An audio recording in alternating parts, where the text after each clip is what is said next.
Hello दोस्तों, मैं हूं सोनाली और स्वागत करती हूं मेगामेंट के चैनल में। मैं आज पढ़ाऊंगी हिंदी गोधुली भाग 2 के गद्यखंड।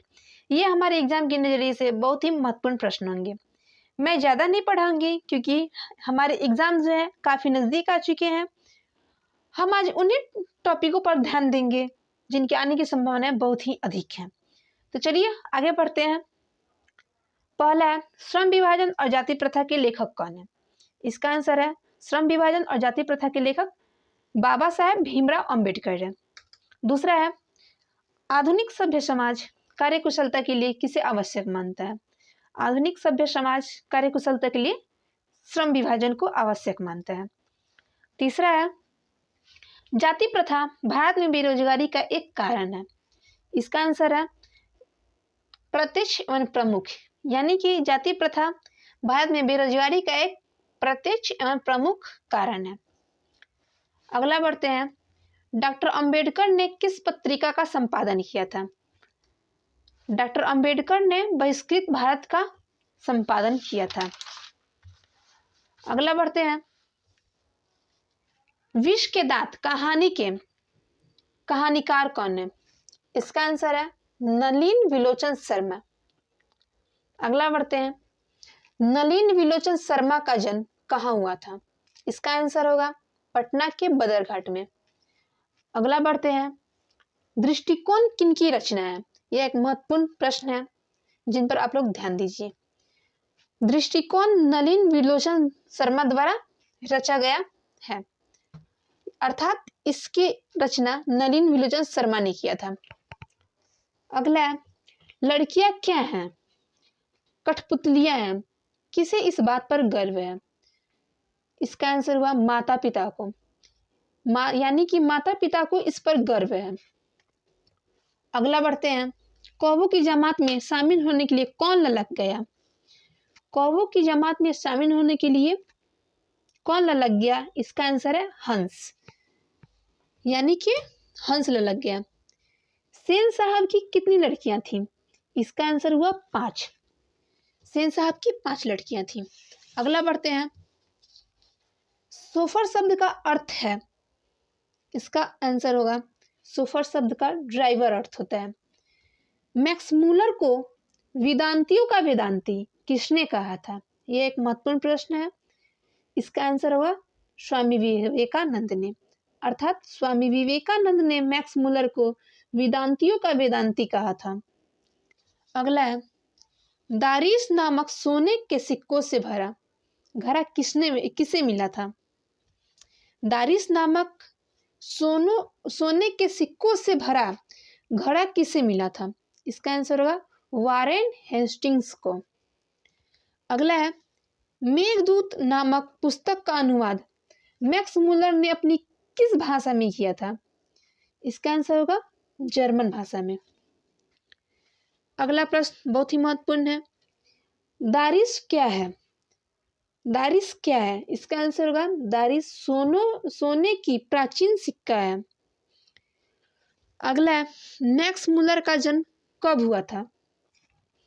तो इसका आंसर होगा मैक्स मूलर का जन्म 6 दिसंबर 1823 में हुआ था। अगला है, प्लेटो का संबंध किससे है? इसका आंसर होगा प्लेटो का संबंध यूनान से है। अगला हम बढ़ते हैं, शाहनामा। अगला है, शाहनामा का रचना काल है? इसका आंसर होगा 10वीं एवं 11वीं सदी में। अगला बढ़ते हैं, संस्कृत का अग्नि शब्द लैटिन के किस रूप से मिलता है? यह एक बहुत ही महत्वपूर्ण प्रश्न है। संस्कृत का अग्नि शब्द लैटिन के इंग्निस रूप से मिलता है। मैक्स मूलर के अनुसार, अगला प्रश्न है, मैक्स मूलर के अनुसार भारत की आत्मा कहाँ बसती है? तो दोस्तों ये एक बहुत ही महत्वपूर्ण प्रश्न है जो ऑब्जेक्टिव ही नहीं, शॉर्ट टाइप ही नहीं, इससे अधिकतर और लगातार लॉन्ग टाइप में भी प्रश्न आते रहते हैं। इसलिए हम इस पर विशेष ध्यान देंगे और इसे पढ़ेंगे। इसका आंसर हुआ भारत की गांवों में, अर्थात मैक्स मूलर के अनुसार भारत की आत्मा भारत के गांवों में वास करती है। अगला है, वारेन हेस्टिंग्स कौन था? वारेन हेस्टिंग्स जो था वो कौन था? इसका आंसर हुआ भारत का गवर्नर जनरल था। तीसरा है, किसके अध्ययन क्षेत्र में भारत के कारण नए जीवन का संचार हो चुका है? इसका आंसर होगा नीति कथा। अगला है, नाखून क्यों बढ़ते हैं? निबंधकार कौन है? नाखून क्यों बढ़ते हैं यह एक निबंध है और इसके निबंधकार अर्थात जो लिखे थे वो कौन है? इसका आंसर हुआ आचार्य हजारी प्रसाद द्विवेदी। तीसरा अगला है, कामसूत्र किनकी रचना है? इसका आंसर होगा कामसूत्र वात्स्यायन की रचना है। अगला, महाभारत क्या है? इसका आंसर हुआ पुराण। महाभारत एक पुराण है। अगला है, किस देश के लोग बड़े बड़े नख रखना पसंद करते हैं? इसका आंसर है गौड़ देश के लोग। गौड़ देश के लोग बड़े बड़े नख पसंद करते हैं। कौन छोटे नख को पसंद करते थे? अगला प्रश्न यह है, कौन छोटे नख को पसंद करते थे? इसका आंसर होगा दक्षिणात्य। दक्षिणात्य जो थे वो छोटे नख को पसंद करते थे। अगला देखेंगे, कौन मनुष्य का आदर्श नहीं बन सकती? इसका आंसर हुआ बंदरिया। बंदरिया मनुष्य का आदर्श नहीं बन सकती। नख किसका प्रतीक है? अगला देखते हैं, नख किसका प्रतीक है? तो नख पशुता का प्रतीक है। अगला देखते हैं, पृथ्वीराज रासो किनका संपादन है, अर्थात इसका संपादन किसने किया था? इसका आंसर होगा हजारी प्रसाद द्विवेदी। अगला, काशी हिंदू विश्वविद्यालय से हजारी प्रसाद द्विवेदी कौन सी उपाधि दी गई? इसका आंसर होगा ज्योतिषाचार्य की उपाधि इन्हें मिली थी। अगला पढ़ते हैं, सब पुराने अच्छे नहीं होते और सब नए खराब नहीं होते, ऐसा किसने कहा था? इसको हम बढ़िया से समझते हैं। सब पुराने जो होते हैं अच्छे नहीं होते और सब नए खराब नहीं होते हैं, ऐसा किसने कहा था? इसका आंसर हुआ कालिदास ने, अर्थात ऐसा कालिदास ने कहा था। सहजात वृत्तियां किसे कहते हैं? इसका आंसर होगा अनजान स्मृतियों को। अगला पढ़ते हैं, नागरी लिपि के प्रारंभिक लेख हमें कहाँ से मिलते हैं? नागरी लिपि के प्रारंभिक लेख हमें कहाँ से मिलते हैं? इसका आंसर हुआ दक्षिणी भारत से। बेतमा दानपत्र किस समय का है? बेतमा दानपत्र किस समय का है? 1020 ईस्वी। इसका आंसर होगा 1020 ईस्वी। अगला प्रश्न है, उत्तर भारत से नागरी लिपि के लेख कब से मिलने लगते हैं? उत्तर भारत से नागरी लिपि के लेख कब से मिलने लगते हैं? इसका आंसर हुआ 8वीं सदी से। अगला है, मुले ने अंग्रेजी एवं हिंदी की पढ़ाई कहाँ से की थी? इसका आंसर हुआ मुले ने अपनी अंग्रेजी एवं हिंदी की पढ़ाई वर्धा से शुरू की थी। वर्धा एक जगह का नाम है, वहीं से मुले ने अपनी पढ़ाई शुरू की थी। नेपाली भाषा, अगला प्रश्न है, नेपाली भाषा किस लिपि में लिखी जाती है? इसका आंसर होगा देवनागरी लिपि में। अगला नंबर देखते हैं, मुले ने किस पुस्तक में पुरानी लिपियों की विस्तृत जानकारी दी है? यह एक बहुत ही महत्वपूर्ण प्रश्न है। मुले ने किस पुस्तक में पुरानी लिपियों की विस्तृत जानकारी दी है? इसका आंसर होगा अक्षर कथा। अगला देखते हैं, गुप्तों की राजधानी को क्या कहा जाता होगा? गुप्तों की राजधानी को क्या कहा जाता होगा? इसका आंसर होगा देवनागर। अगला, देवनागरी लिपि कब एक सार्वदेशिक लिपि थी? देवनागरी लिपि कब एक सार्वदेशिक लिपि थी? इसका आंसर होगा 8वीं 11वीं सदी में, अर्थात 8वीं से लेकर 11वीं सदी में वह एक सार्वदेशिक लिपि थी। अगला पढ़ेंगे, गुणाकर मूल्य ने विभिन्न विषयों पर कितने निबंध लिखे थे? गुणाकर मूल्य ने विभिन्न विषयों पर कितने निबंध लिखे थे? इसका आंसर होगा 2500 से अधिक। अगला पढ़ते हैं, इस्लामी शासक का आरंभ काल है। इस्लामी शासक का आरंभ काल है। इसका आंसर होगा 12वीं सदी से।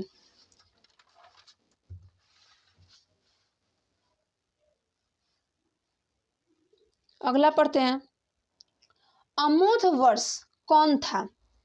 तो अमोध वर्ष एक प्रख्यात राष्ट्रकूट राजा था। इसका आंसर यही होगा कि अमोध वर्ष एक प्रख्यात राष्ट्रकूट राजा था। अगला है, मिहिर भोज की ग्वालियर प्रशस्ति किस भाषा में है? इसका आंसर है संस्कृत में। अगला देखते हैं, मौत का नगर किस लेखक की कहानी संग्रह है? मौत का नगर किस लेखक की कहानी संग्रह है, अर्थात इसे किस लेखक ने लिखा था? इसका आंसर हुआ अमरकांत।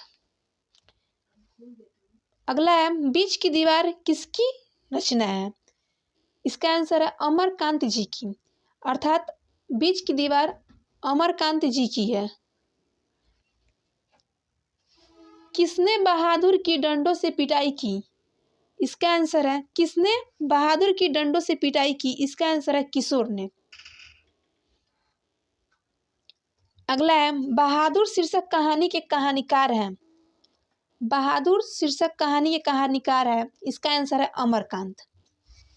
अगला देखते हैं, निर्मला कौन थी?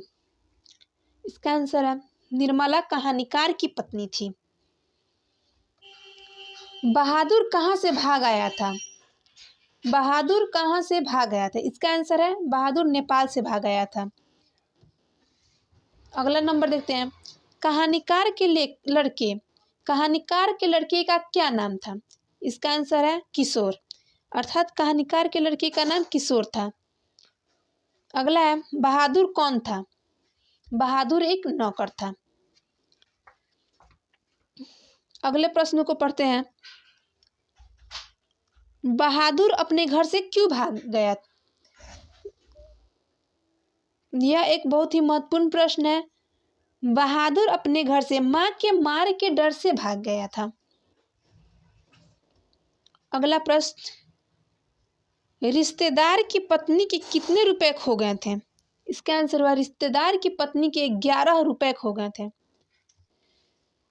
अगला देखते हैं, रुपए खोने का प्रपंच किसने रचा था? इसका आंसर हुआ रुपए खोने का प्रपंच कहानीकार के रिश्तेदार ने रचा था।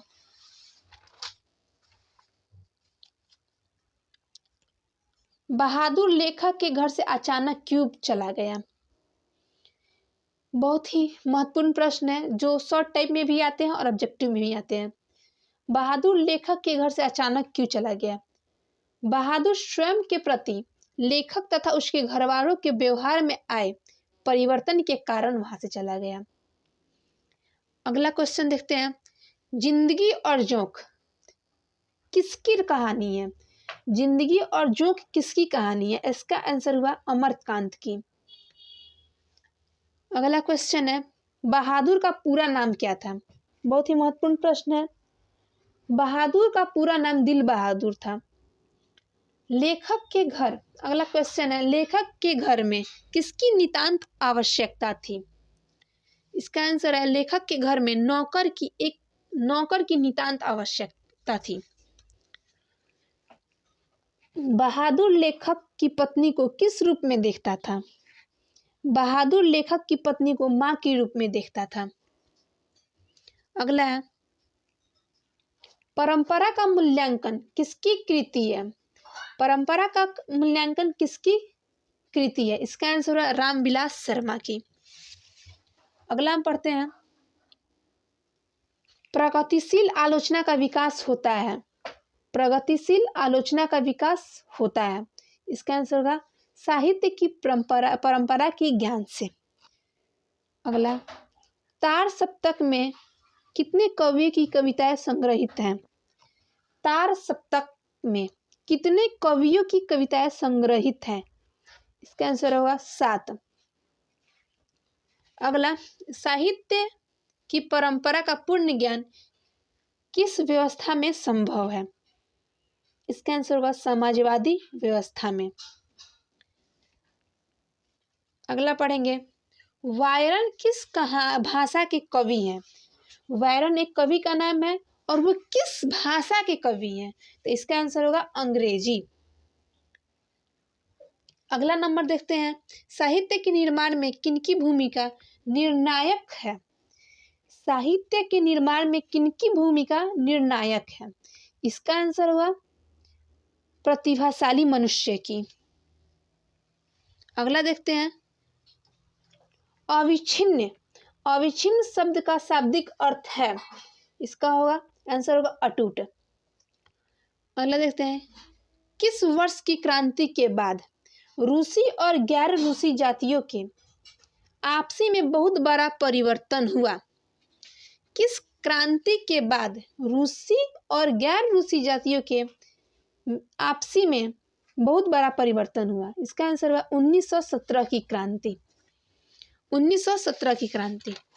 अगला चलते हैं, शर्मा जी ने पुरस्कार की राशि किसे दान स्वरूप दिया? शर्मा जी ने पुरस्कार की राशि किसे दान स्वरूप दिया? इसका आंसर है भारत सरकार को। महाराज किस कला से संबंधित है? यह एक बहुत ही महत्वपूर्ण प्रश्न है। इसका आंसर होगा नृत्य कला से।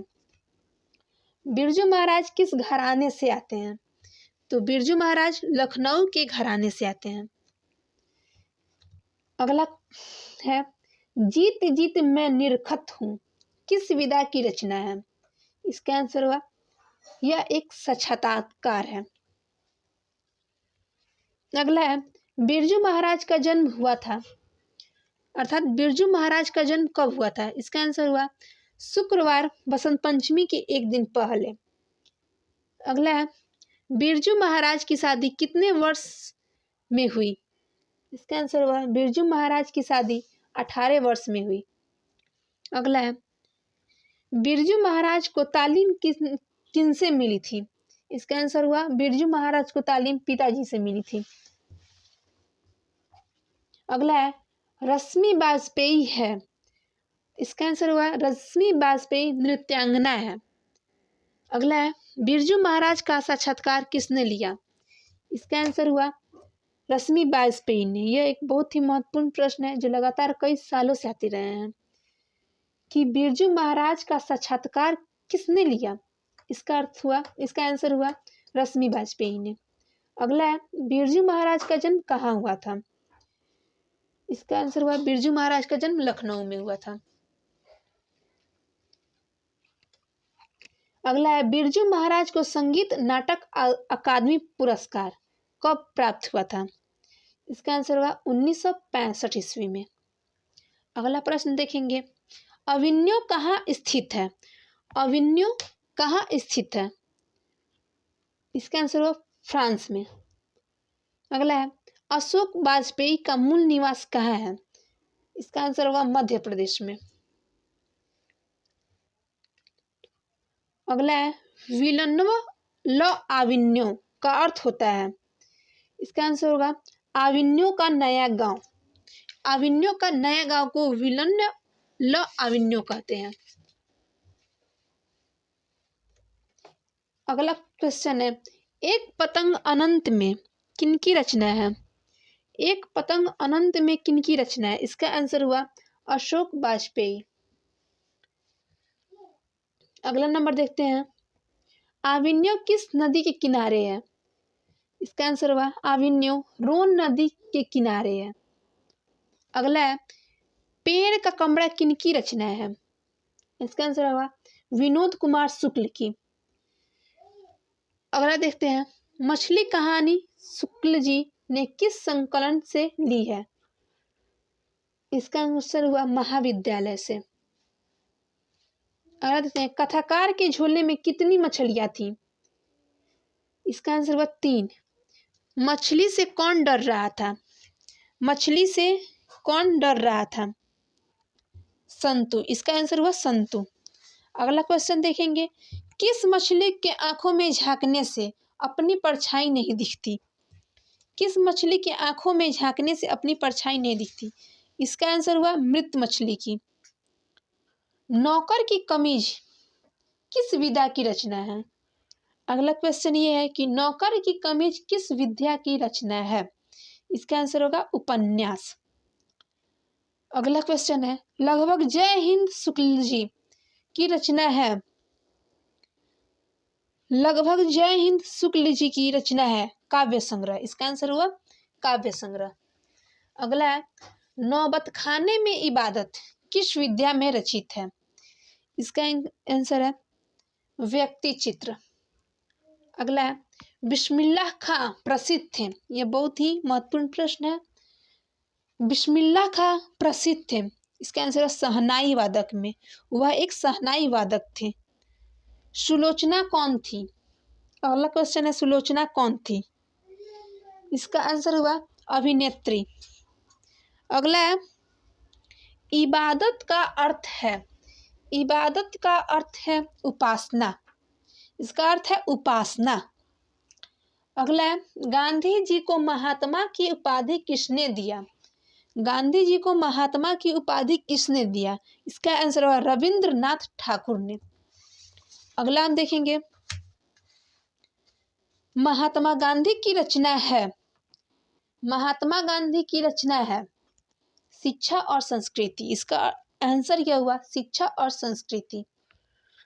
शिक्षा एवं संस्कृति पाठ में किनके विचार प्रस्तुत हैं? अगला क्वेश्चन है, शिक्षा एवं संस्कृति पाठ में किसके विचार प्रस्तुत हैं? महात्मा गांधी के।